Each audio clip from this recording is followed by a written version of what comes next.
కనీసం ఎయిర్ ప్యూరిఫైయర్ల పైన జీఎస్టీ కూడా తగ్గించలేరా?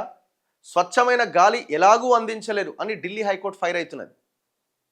2 రోజులుగా వివరణ ఇవ్వాలని కేంద్రానికి నోటీసులు, జీఎస్టీ తగ్గింపును పరిశీలించాలని కౌన్సిల్కు సూచన.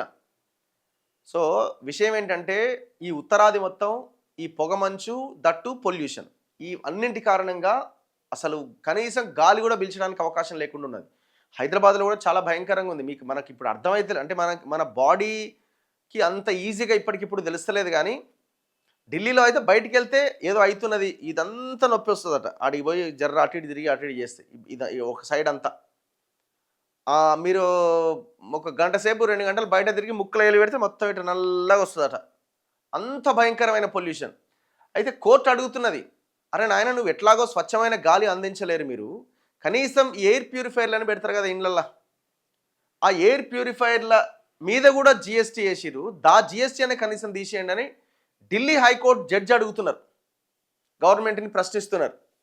ఎందుకంటే ఆయన కూడా జడ్జి గారు, ఆయన అక్కడ కూడా ఢిల్లీలోనే ఉంటారు కదా, ఆయనకు ఆ బాధ తెలుసు ఎంత భయంకరంగా ఉందన్నది. నాట్ ఓన్లీ ఢిల్లీ, మొత్తం ఉత్తరాది అంతా అదే పరిస్థితి ఉన్నది.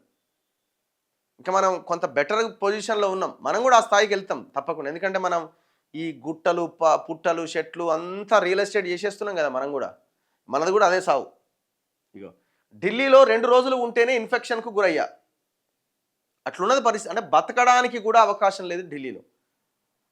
మళ్ళీ ఆరావళి పర్వతాల మీద పెద్ద చర్చ, 100 మీటర్ల లోపు ఉన్నటువంటి వాడిని తీసేసుకోవచ్చు అని ఒక జడ్జిమెంట్ మనకి దేశానికి.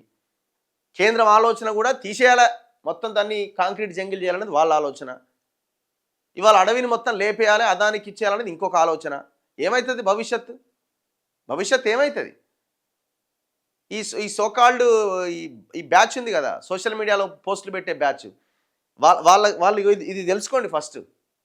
అడవి లేకపోతే, ఆదివాసీలు లేకపోతే మన బతికేమవుతుంది, మన పిల్లల బతికేమవుతుంది అన్నది తెలుసుకోండి. ఆ పోస్టులు పెట్టే ముందు వీడు అర్బన్ నక్సలైట్, వాడు అర్బన్ నక్సలైట్ అని పెడుతున్నారు కదా. ఎంత భయంకరమైన సిచ్యువేషన్ ఒక్కసారి ఆలోచించండి. దేశ రాజధాని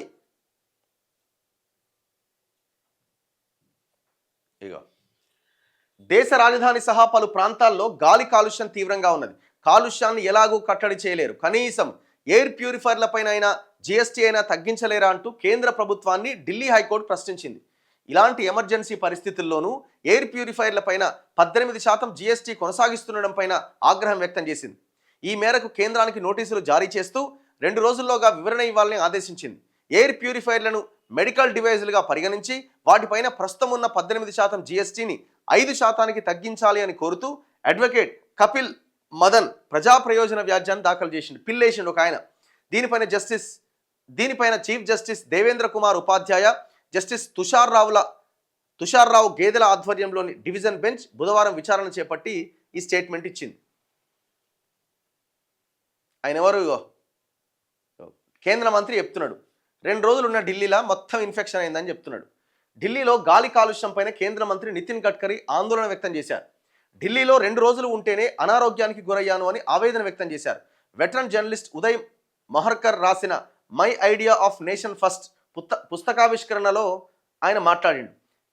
నేను 2 రోజులుగా ఢిల్లీలో ఉంటున్నా, ఇంతలోనే ఇన్ఫెక్షన్కు గురయ్యా. సిటీలో కాలుష్యం తీవ్రంగా ఉన్నది. నేను ట్రాన్స్పోర్ట్ మినిస్టర్ను. వాహనాల వల్లనే 40% కాలుష్యం ఏర్పడుతున్నది. ఇందుకు కారణం మనం వాడుతున్న శిలాజ ఇంధనాలు. ఇప్పుడున్న పరిస్థితుల్లో నేషనలిజం అంటే దిగుమతులు తగ్గించుకొని ఎగుమతులు పెంచుకోవడమే. శిలాజ ఇంధనాల వల్ల నడిచే వాహనాల స్థానంలో బయోఫ్యూయల్, ఎలక్ట్రిక్ వెహికల్స్ను ప్రోత్సహించాలి.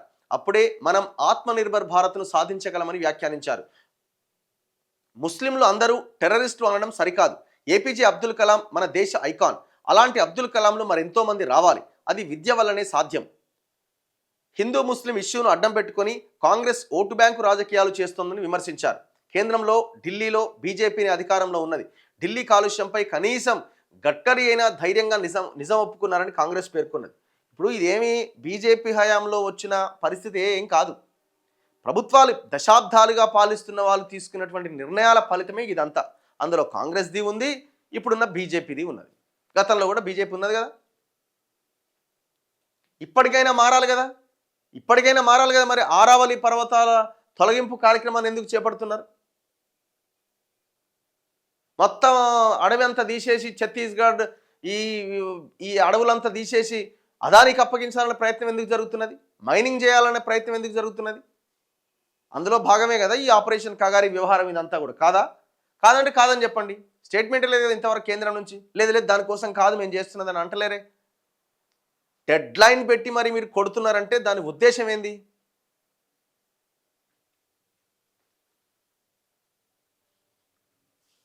హైదరాబాద్లో ఏక్యూఐ ఎంత ఉన్నది? ఇప్పుడు ఈ వింటర్ సీజన్లో కొంత ఎక్కువగా ఉంటుంది, సమ్మర్లో కొంత తక్కువగానే ఉంటుంది. ఈ వింటర్లో లాస్ట్ ఇయర్ అనుకుంటా ఒకనొక సమయంలో అయితే సనత్ నగర్లో అబౌవ్ 300 ఉన్నది, సోమాజిగూడలో 290 250 అరౌండ్ ఆ పరిధిలో ఉన్నది.